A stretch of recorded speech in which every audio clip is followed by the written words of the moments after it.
Look around. When you see the bold lines of modern logos to Hollywood-made flashy films, you are witnessing the echo of a profound cultural movement that began over 150 years ago. This is the story of Japonism, a Western fascination with Japanese aesthetics that didn't just borrow from a culture, but fundamentally reshaped our own. The term itself is French, first stated by art critic Philippe Berdy. It describes a grace for Japanese art and design that went through Europe following Japan's forced reopening to the world in 1854, and the later stream of Japanese goods onto the markets. But Japonism is more than just appreciation. It's a Western interpretation. It's a lens through which Japanese art was filtered, often removed from its original context, and repurposed to solve the artistic problems of the Western people. Journey will look into this development from the delicate woodblock prints of 19th century through the golden age of cinema and the takeoff of anime to its ultimate dystopian interpretation in the world of cyberpunk. The start of the revolution was the ukiyo-e prints, literally, pictures of the world in the clouds. These prints were not considered high-class art in Japan. They were mass-produced items depicting kabuki actors, beautiful entertainers, and landscapes. Yet, to Western eyes, they were a revelation. Western art understanding, rooted in Renaissance tradition, valued perspective, shading, and the illusion of three-dimensional space. Ukiyo-e prints offered a different point of view, flat planes of color and the focus on line over volume. Even the depiction of armor, for example, the kabuto samurai helmet, was often simplified and stylized, emphasizing form over realism. This hints at an important point. Japonism was an imitation, but not a copy. Western artists were not interested in replicating Japanese art. They were interested in its attributes as a tool to get away from their own traditions. They cherry-picked elements, the diagonal composition, the high horizon line, the cropping, to inject some life into their own flow.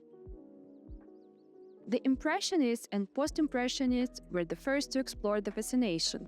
Claude Monet collected hundreds of prints and even incorporated Japanese elements into his own Giverny estate.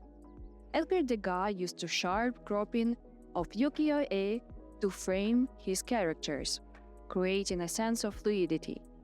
Most famously, Vincent van Gogh copied prints by Hiroshi, replacing the Japanese characters with his own vibrant palette, effectively creating a new interpretation. The influence of Japanese culture did not stop at the static image. It moved past to projection rooms. The mid-20th century saw the profound impact of Japanese film, particularly the works of Akira Kurosawa. Kurosawa's films, saturated in samurai tradition, shaped the development of Western cinema. His 1954 epic, Seven Samurai, was directly remade as American Western, The Magnificent Seven.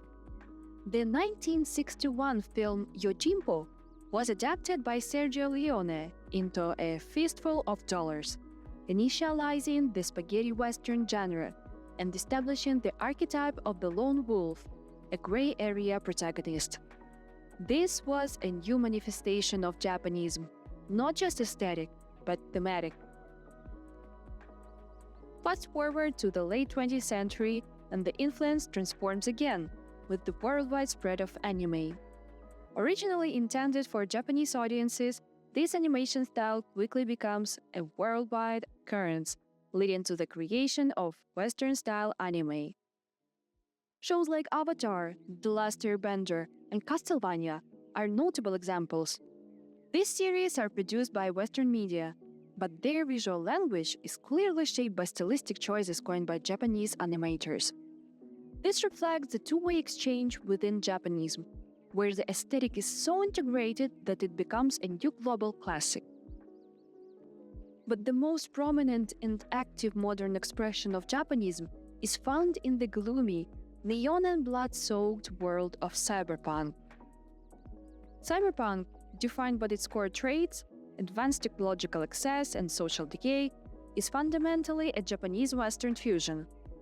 The visual language of the genre emerges in Ridley Scott's Blade Runner, 1982.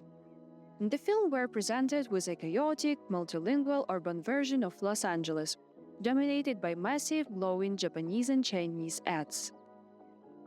This visual and aesthetic approach was deliberate.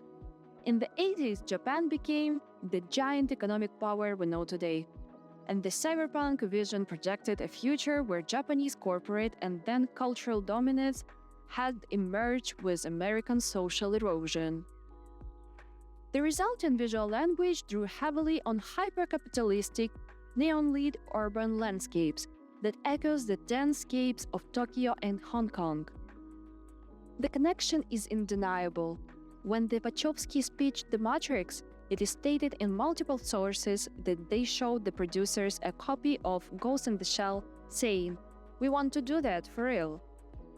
The green running digits, the constant questioning of reality, and the slick martial arts action all trace a line back to Japanese cyberpunk.